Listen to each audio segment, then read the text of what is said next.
Uno de los acontecimientos más importantes registrados durante la época de la supremacía romana en el mundo antiguo fue sin dudas la presencia de Jesús en Palestina y la difusión del cristianismo en el mundo de ese entonces. Palestina era una provincia que había pasado sucesivamente por dominaciones de los egipcios, los sirios, persas y macedonios. Pero en el 63 a.C., la ciudad de Jerusalén fue tomada por Pompeyo y Palestina pasó a ser dominada por los romanos, que dejaron allí sus propios reyes y obligaron al pueblo a pagar tributo. Internamente, el pueblo de Palestina estaba dividido en dos grupos sociales. Por un lado estaban los judíos, que eran de raza semita descendiente de los nómadas que habían salido con Abraham y que, según la tradición, eran el pueblo elegido por Jehová para habitar Palestina o la tierra prometida. Y los gentiles, que eran los extranjeros. En materia religiosa, el pueblo palestino era monoteísta, creyentes de Jehová y practicantes de la ley de Moisés.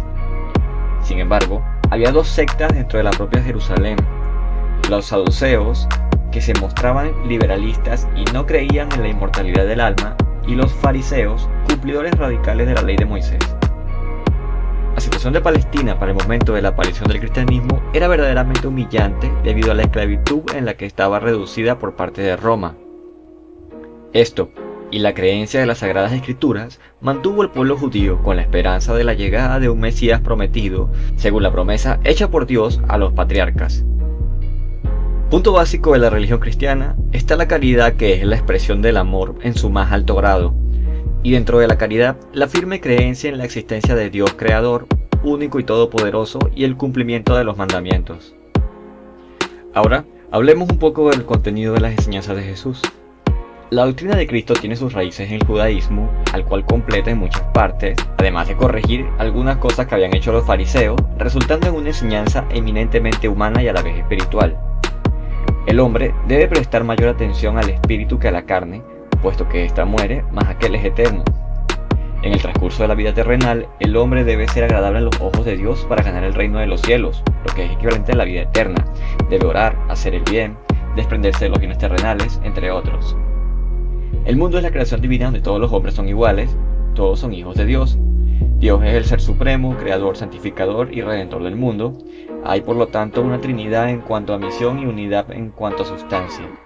Cristo figura así ligado a la religión judía como el Mesías, el Redentor, el Hijo anunciado por los profetas, lo cual afirma en varios pasajes evangélicos. Dios es universal, para los judíos y para los gentiles, no solo para el pueblo o para una raza. Todas estas enseñanzas están contenidas en las prédicas de Jesús, que recogen los 4 evangelistas. De ellas se destacan el Sermón de la Montaña, que es llamado por muchos la doctrina del amor, cuyo contenido más revolucionario lo constituyen las 8 bienaventuranzas. Dice el evangelista que seguía a Jesús gran cantidad de gente, y al ver esas multitudes, subió a la montaña y, habiéndose sentado, se le acercaron discípulos.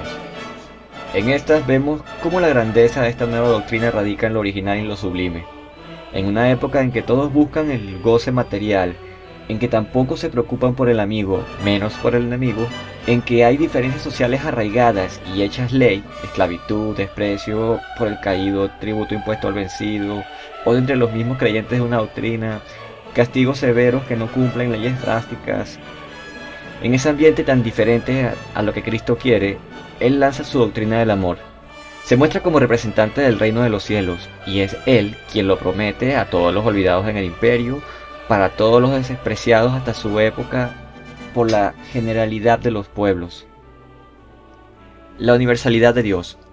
Los judíos se habían considerado siempre como el pueblo monoteísta elegido por Jehová y tenían toda la doctrina del Antiguo Testamento con su base en el Decálogo de Moisés, como impuesta solo para ellos. Los demás pueblos eran gentiles, extranjeros, por lo cual el judaísmo no veía posibilidad de que ellos llegaran a ser sus miembros. Jesús, con la raíz de sus enseñanzas en la misma religión judaica, predica para todos y en sus actos demuestra la universalidad de su doctrina.